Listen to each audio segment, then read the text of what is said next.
Hello বন্ধুরা, আজকে আমি চলে এসেছি। এটা হচ্ছে বক্রেশ্বর মন্দিরে মেন তোরণ। এখান থেকে 2 মিনিটে হাঁটা রাস্তা। যদি কেউ না পারে বয়স্ক মানুষ, তাহলে 10 টাকা টোটো করে মন্দিরে পৌঁছে যাবেন। তারপরে আমরা মন্দিরের পথে রওনা দিয়েছি। 2 মিনিটে হাঁটা রাস্তা। এই দেখুন চলে এসেছি। এটা হচ্ছে গাড়ি পার্কিংয়ের জায়গা। যদি 4 চাকা 2 চাকা নিয়ে আসেন, এখানে পার্কিংয়ের ব্যবস্থা আছে। তারপরে চলে আসছি মেন তোরণ। মেন তোরণে ঢুকে বাঁ দিকে পড়বে আপনার টিকিট কাউন্টার। মাথা পিছু 5 টাকা করে টিকিট। তারপরে এবার ভেতরে প্রবেশ করব। আমি এবার প্রবেশ করছি। হ্যালো বন্ধুরা, আজকে চলে এসেছি বক্রেশ্বর মন্দির। আমরা দেখিনি সব ঘুরে দেখাবো। চলুন তাহলে যাওয়া যাক। পুরোটা ঘুরে দেখাবো। 8টা কুণ্ডু আছে গরম জলের। আমি এসেছি কাটোয়া থেকে সিউড়ি বাস ধরে। সিউড়ি থেকে আবার বক্রেশ্বর মন্দির। আমার একবারে বক্রেশ্বর মন্দিরের সামনে নামিয়ে দিয়েছে। পাশে আছে এখানে প্রতীক্ষালয়। আর এই দেখুন বাথরুমের ব্যবস্থা আছে। দূর থেকে এলে বাথরুম করার কোনো অসুবিধা হবে না, খুব সুব্যবস্থা আছে। আর গরম জলে স্নান করার জন্যে মেয়েদের আর ছেলেদের কাপড় ছাড়া বা স্নানের ঘাট আলাদা আলাদা। আর এই দেখুন, এইটা হচ্ছে গরম জলের কুণ্ড। এদিকে ছেলেদের, ওদিকে মেয়েদের। এখানে ছেলেরা চান করে, ওদিকে মেয়েদের ঘাট আছে। দেখি কেমন গরম। ওরে বা, শীতকালে প্রচুর আরাম হবে।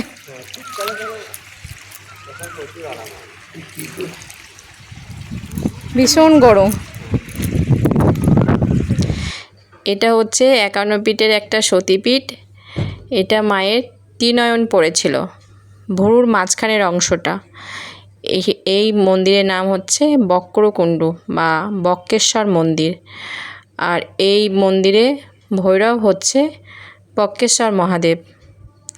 এখানে মোট 8টা কুণ্ডু আছে। 7টা হচ্ছে গরম জলের, একটা হচ্ছে ঠান্ডা জলের।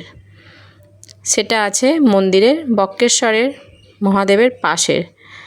ওই কুণ্ডর জল নিয়ে বক্রেশ্বর মহাদেবের মাথায় ঢালা হয়, পুজো হয়। তারপরে চলুন, এখানে ভাগ ভাগ করে 7টা কুণ্ড করা আছে। এইটা হচ্ছে খুব গরম, আর মন্দিরে ঢোকার মুখে ভীষণ গরম। মানে জল একবারে ফুটছে, এতটা গরম।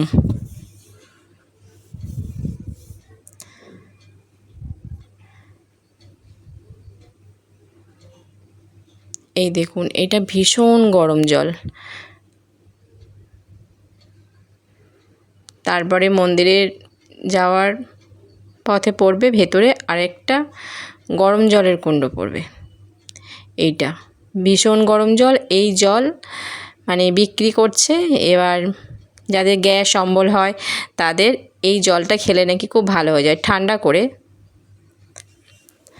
তারপর আমরা মন্দিরের দিকে রওনা দিয়েছি। মন্দিরের পাশে দোকান আছে, পুজোর সামগ্রী সব কিছু পাওয়া যায়। এবার ঘর সাজানোর জিনিসও পাওয়া যায়, কিনতে পারেন যদি দরকার হয়। তাই এখানে যা খুব দাম, বাইরে থেকে নিয়ে আসাই খুব ভালো।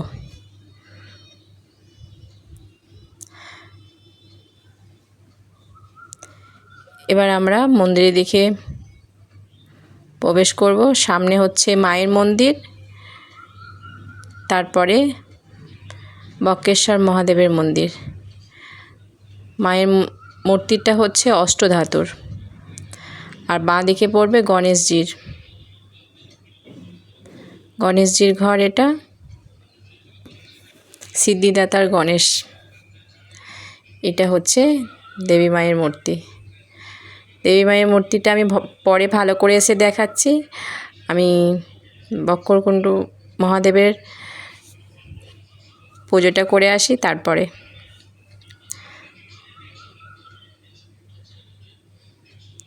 এটা হচ্ছে নন্দী মহারাজ বসে আছেন। ওনার অনুমতি নিয়ে প্রবেশ করতে হবে।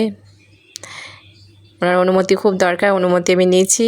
তারপরে এই জল মানে ঘটি করে নিয়েছি। এবার এবার বক্রেশ্বর মাথায় ঢালবো।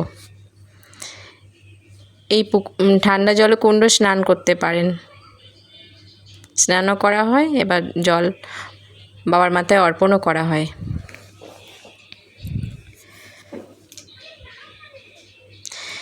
এই যে ঘন্টাগুলা দেখছেন তালা দিয়ে বেঁধে দিয়ে গেছে, এটা মনস্কামনা করে বেঁধে দিয়ে গেছে, যদি মনস্কামনা পূর্ণ হয় আবার খুলে দিয়ে যাবে। প্রচুর বেঁধে দিয়ে গেছে।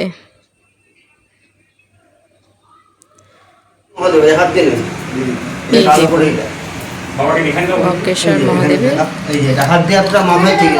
শিলামূর্তি ছোট্ট করে সাইডে রাখা আছে।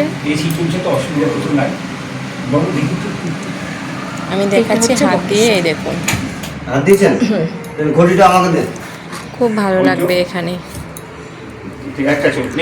আমি গরমের সময় এসেও যদি খুব ভালো লেগেছে, কিন্তু আমরা শীতের টাইমে এলে আরও ভালো লাগবে। এখানে খুব গরমের জায়গা তো, শীতের টাইমে এলে আপনারা খুব উপভোগ করবেন।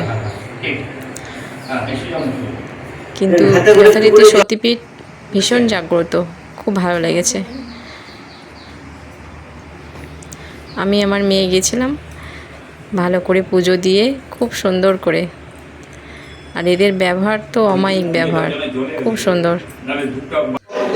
আমার মহাদেবের পুজো দেওয়া হয়ে গেছে, এবার মায়ের মন্দিরে এসেছি।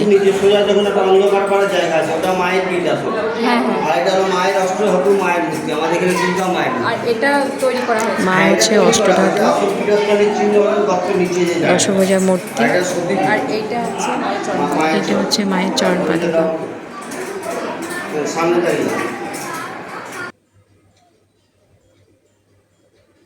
মা ফুল ও বস্ত্রে ঢাকা আছে, শুধু মায়ের মুখমণ্ডলটা দেখতে পাওয়া যাচ্ছে, আর নিচেই আছে মায়ের শিলাখণ্ড।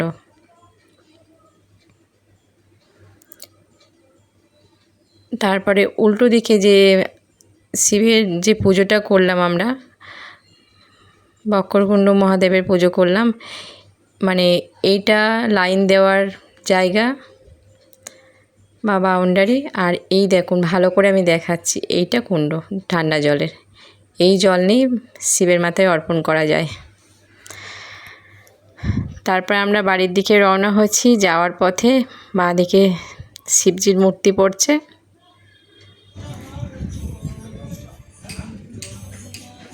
এবার আমরা বিদায় নিচ্ছি, হোটেলে খাওয়া দাওয়া করে চলে যাব।